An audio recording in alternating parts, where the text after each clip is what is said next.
Hello दोस्तों, नमस्कार। आप सभी का स्वागत है आपके अपने YouTube channel mega career point पर। तो फ्रेंड्स, हम लोग इस समय संख्या पद्धति नामक चैप्टर को पढ़ रहे हैं, जिसमें हम लोग पिछले 2 भागों में पढ़ चुका है कि विषम संख्याएं क्या होती हैं। चलिए उसके आगे आज हम लोग समझते हैं भाज्य संख्याएं, अभाज्य संख्याएं और अभाज्य संख्याएं क्या होती हैं। तो फ्रेंड्स, हमको भाज्य संख्याएं और अभाज्य संख्याओं या अभाज्य संख्याओं से पहले सीखना होगा कुछ बेसिक पॉइंट। चलिए सबसे पहले हम लोग सीख लेते हैं इसमें भाजक क्या होते हैं। भाजक या बोलें तो गुणनखंड, क्योंकि दोस्तों भाजक और गुणनखंड सीखे बिना हम लोग भाज्य संख्याओं और अभाज्य संख्याओं को नहीं सीख सकते हैं। तो चलिए देखते हैं फ्रेंड्स, किसी संख्या का भाजक या गुणनखंड वही होगा जो उस संख्या को पूर्णतः विभाजित कर देगा। चलिए जैसे देखते हैं, 2 का भाजक कौन कौन होगा फ्रेंड्स? होगा आपका 1 और 2, क्योंकि 1 भी 2 को पूर्णतः विभाजित कर देगा और 2 भी 2 को पूर्णतः विभाजित कर देगा। वैसे आपका 4 के भाजक कौन कौन हो जाएंगे? तो फ्रेंड्स 1 हो जाएगा, 2 हो जाएगा और 4 हो जाएगा, क्योंकि 1 भी 4 को पूर्णतः विभाजित कर देगा और 2 भी 4 को पूर्णतः विभाजित कर देगा और 4 भी 4 को पूर्णतः विभाजित कर देगा। इसलिए 4 के भाजक या गुणनखंड कौन कौन? 1, 2 और 4। फ्रेंड्स और एक देख लेते हैं हम लोग। वैसे 10 के भाजक फ्रेंड्स कौन कौन? 1, 2, 5 और 10। क्यों? क्योंकि ये सभी संख्याएं 10 को पूर्णतः विभाजित कर देंगे, इसलिए 10 के ये सभी क्या हैं? भाजक हैं, या 10 के ये सभी क्या हैं? गुणनखंड है। तो फ्रेंड्स आशा करता हूँ कि आप लोग भाजक और गुणनखंड को समझ गए होंगे। चलिए आगे चलते हैं। तो दोस्तों हम लोग अब सीखेंगे भाज्य संख्याएं। हेडिंग डालते हैं हम लोग भाज्य संख्याएं।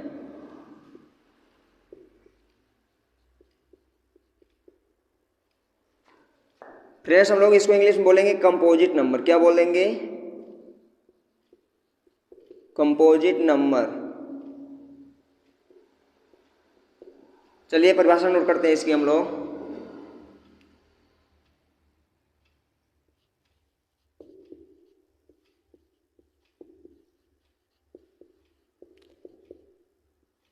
जिन संख्याओं के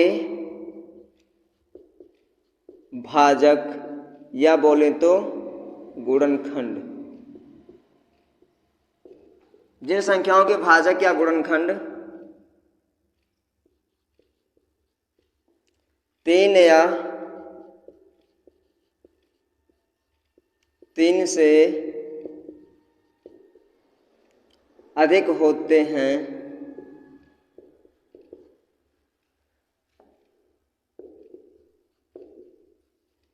भाज्य संख्याएं कहलाती हैं।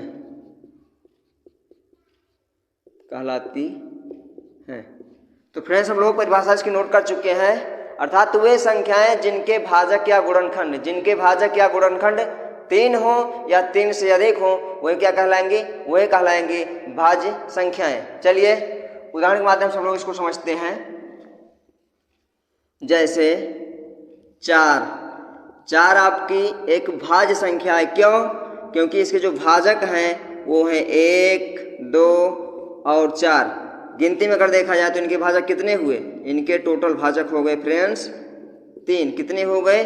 3। और परिभाषा हम लोग नोट भी कर चुके हैं कि 3 हो भाजक या 3 से अधिक हो। अधिक में चाहे जितना अधिक हो, लेकिन कम से कम कितना हो? कम से कम 3 होना अनिवार्य है। चलिए आगे देखते हैं। 6 भी आपकी एक भाज्य संख्या है। क्यों? क्योंकि इसके भी भाजक 1, 2, 3 और 6। तो टोटल भाजक कितने हो गए इसके? टोटल भाजक फ्रेंड्स के हो गए, कितने हो गए? 1, 2, 3 और 4। कितने हो गए? 4 भाजक। तो फ्रेंड्स हम लोग नोट करेंगे अभाज्य संख्याएं। अभाज्य संख्याएं देखते हैं इसकी इंग्लिश क्या होती है। इसकी इंग्लिश होती है प्राइम नंबर। क्या होती है? Prime numbers. परिभाषा अगर हम लोग इसकी देखें तो वे संख्याएं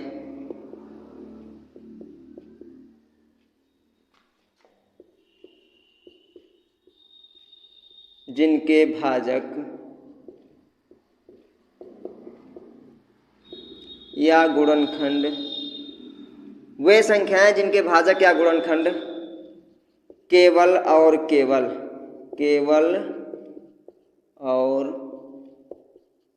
केवल दो होते हैं।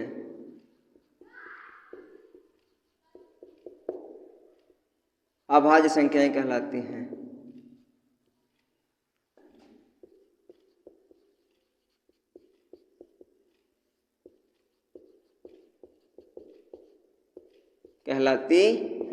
तो फ्रेंड्स वे संख्याएं जिनके भाजक या गुणनखंड केवल और केवल कितने होते हैं? केवल और केवल दो होते हैं। अगर हम लोग उनकी गिनती करें उनके भाजक की तो कितने होंगे? केवल दो होंगे। वही सब संख्याएं आपकी क्या होती हैं? अभाज्य संख्याएं होती हैं। चलिए देखते हैं उदाहरण के माध्यम से हम लोग इसको।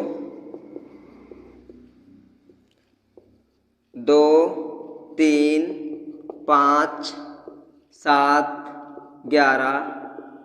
तो फ्रेंड्स हम लोग देख रहे हैं दो आपके एक क्या है? अभाज्य संख्या है। क्यों? क्योंकि इसके जो भाजक है वो कितने हैं? केवल और केवल दो हैं, एक और दो। एक तो एक और अगला क्या है? स्वयं है। भाजक टोटल कितने हो गए? हो गए इसके दो भाजक। कितने हो गए? दो भाजक हो गए। 3 भी आपकी एक अभाज्य संख्या है। क्यों? क्योंकि इसके भाजक हो गए कितने? दो भाजक। कितने हो गए? दो। नोट कर सकते हैं आप लोग इस चीज को।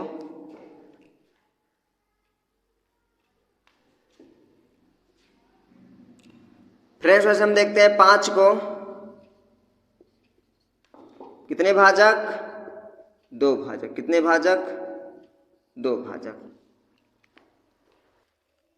चलिए फ्रेंड्स हम लोग इसमें कुछ बेसिक पॉइंट समझते हैं। अब सबसे छोटी अभाज्य संख्या कौन सी है? फ्रेंड्स वो है आपका दो। क्या है? दो। सबसे छोटी अभाज्य संख्या क्या है? दो है। अगला पॉइंट नोट करते हैं हम लोग।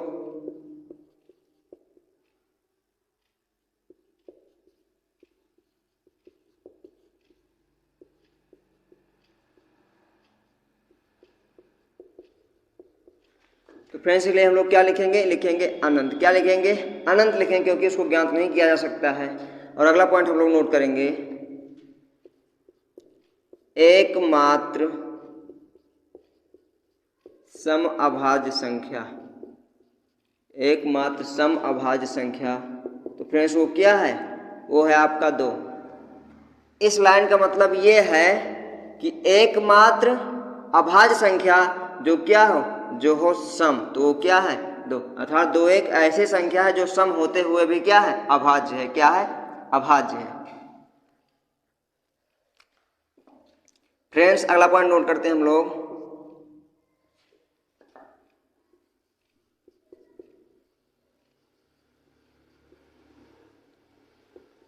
दो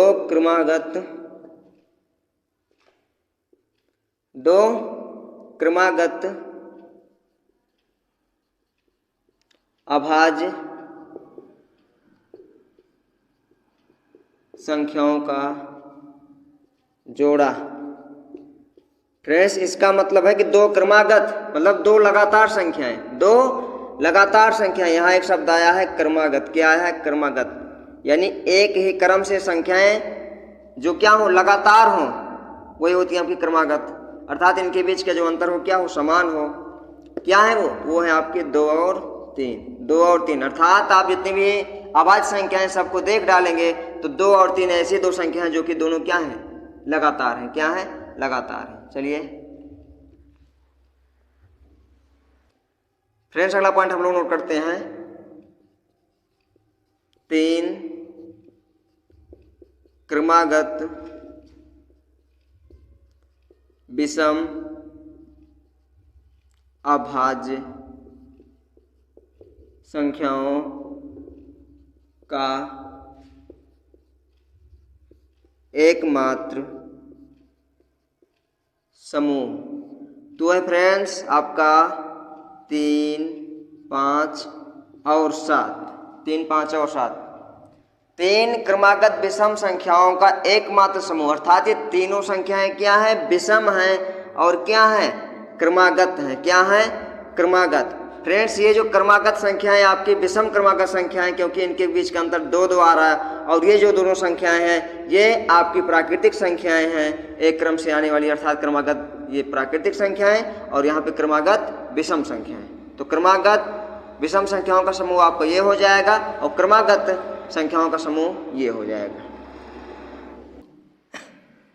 तो चलिए फ्रेंड्स इसमें हम लोग कुछ और पॉइंट नोट कर लेते हैं। 1 से 100 तक कुल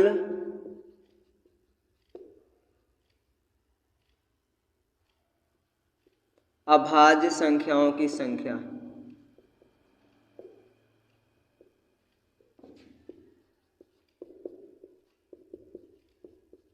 फ्रेंड्स इसका मतलब यह है कि 1 से लेकर 100 तक, 1 से लेकर 100 तक कुल कितनी संख्याएं हैं जो कि क्या है, अभाज्य है। क्या है, अभाज्य। तो फ्रेंड्स वो कितनी है, वो है आपकी 25। कितनी है, 25 है। अगला पॉइंट नोट करते हैं। 1 से 50 तक कुल अभाज्य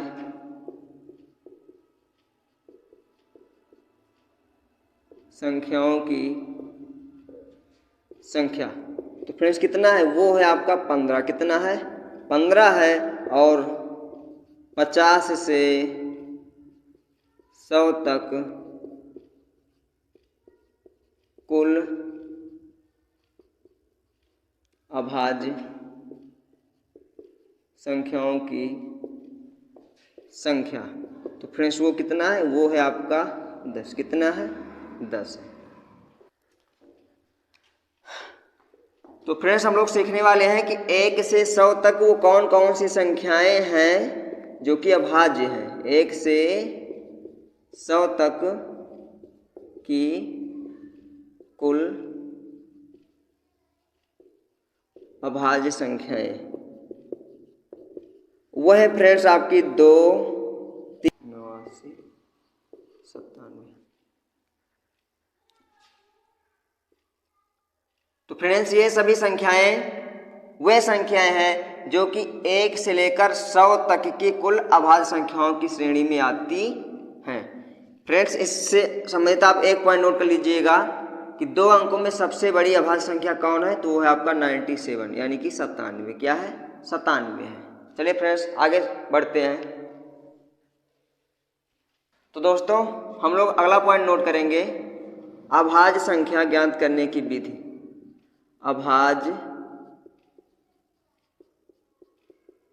संख्याएं ज्ञात करने की विधि।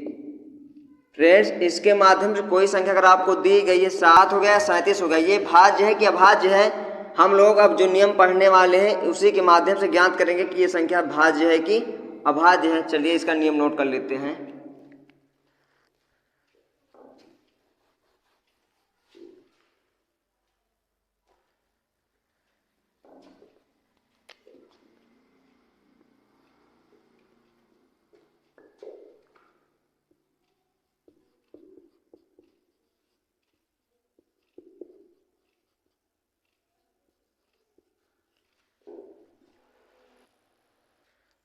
तो फ्रेंड्स आशा करता हूं कि आप लोग इस नियम को नोट कर लिए होंगे। चलिए एक बार नियम को हम लोग पढ़ लेते हैं कि दी गई संख्या के ठीक बाद वाली पूर्ण वर्ग संख्या ज्ञात करके उसका वर्गमूल ज्ञात करते हैं, और अब वर्गमूल संख्या से छोटी सभी अभाज्य संख्या से, अब वर्गमूल संख्या से छोटी सभी अभाज्य संख्या से प्रश्नागत संख्या को बारी बारी भाग कर उसकी भाज्यता की जांच करते हैं। यदि कोई भी संख्या प्रश्नागत संख्या को विभाजित नहीं कर पाती है, यदि कोई भी संख्या प्रश्नागत संख्या को विभाजित नहीं कर पाती या करती है तो वह एक अभाज्य संख्या होगी, और यदि विभाजित कर देती है तो वह एक भाज्य संख्या होगी।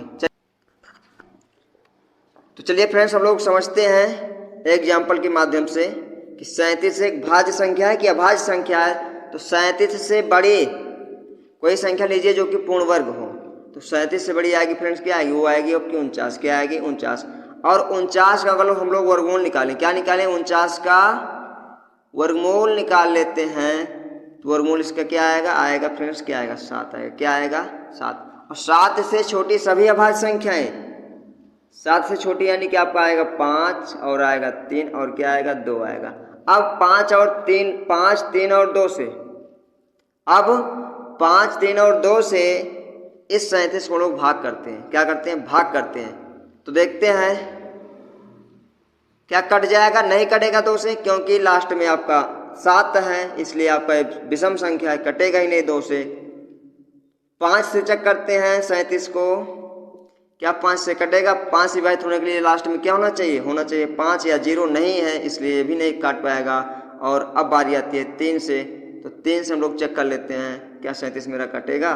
3 से कटने के लिए संख्या के अंकों का योग होना चाहिए फ्रेंड्स 9, 6, 3 या 3 से कटने वाली कोई संख्या, तो यहाँ पे है नहीं, 7, 3, 10 हो रहा है, इसलिए भी नहीं काट पाएगा अर्थात। तो फ्रेंड्स अब हम लोग सीखते हैं सह अभाज्य संख्याएं क्या होती हैं।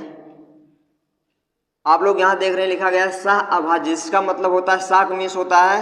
सा का मतलब क्या होता है फ्रेंड्स, इसका मतलब होता है 7 7, और अभाज्य मतलब होता है जो न विभाजित हो, अर्थात जो 7 7 विभाजित ना हो उसे क्या बोलते हैं, सह अभाज्य। देखिए प्राकृतिक संख्याओं का वह युग्म, प्राकृतिक संख्याओं का वह युग्म जिसके एक के अतिरिक्त और कोई भी उभयनिष्ठ भाजक ना हो, वही क्या होती है, वही होती है सहअभाज्य संख्या। फ्रेंड्स उभयनिष्ठ का मतलब होता है कॉमन, क्या होता है, कॉमन, जो कि दोनों में प्रेजेंट हो, वही आपका क्या होता है, उभयनिष्ठ होता है। चलिए उदाहरण के माध्यम से लोग इसको समझते हैं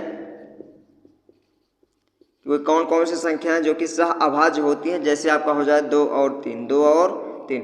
फ्रेंड्स आप 2 का भाजक देखेंगे तो क्या मिलेगा, 1 और 2 मिलेगा। 3 का भाजक देखेंगे तो क्या मिलेगा, 1 और 3 मिलेगा। और इसमें अगर आप देखेंगे कॉमन, तो आपको कॉमन या कि उभयनिष्ठ केवल और केवल क्या मिलेगा, 1 मिलेगा। इसलिए ये दोनों संख्याएं आपकी क्या हैं, सहअभाज्य हैं। फ्रेंड्स हम लोग देखते हैं 4 और 5 को देख लें तो 4 के भाजक हैं आपके 1 और 2 और 4, और 5 के भाजक हैं 1 और 5। तो उभयनिष्ठ अगर भाजक देखें तो फ्रेंड्स केवल और केवल क्या है, इसमें भी आपका 1 है, इसलिए ये जो आपका युग्म है ये क्या है, ये है सहअभाज्य संख्याओं का युग्म। आगे देख लेते हैं इसे 8 और 11 भी आपका सहअभाज्य है, 15 और 19 भी आपका क्या है, सहअभाज्य है। तो फ्रेंड्स आशा करता हूँ कि समझ में आ गया होगा। वीडियो में लास्ट तक बने रहने के लिए धन्यवाद।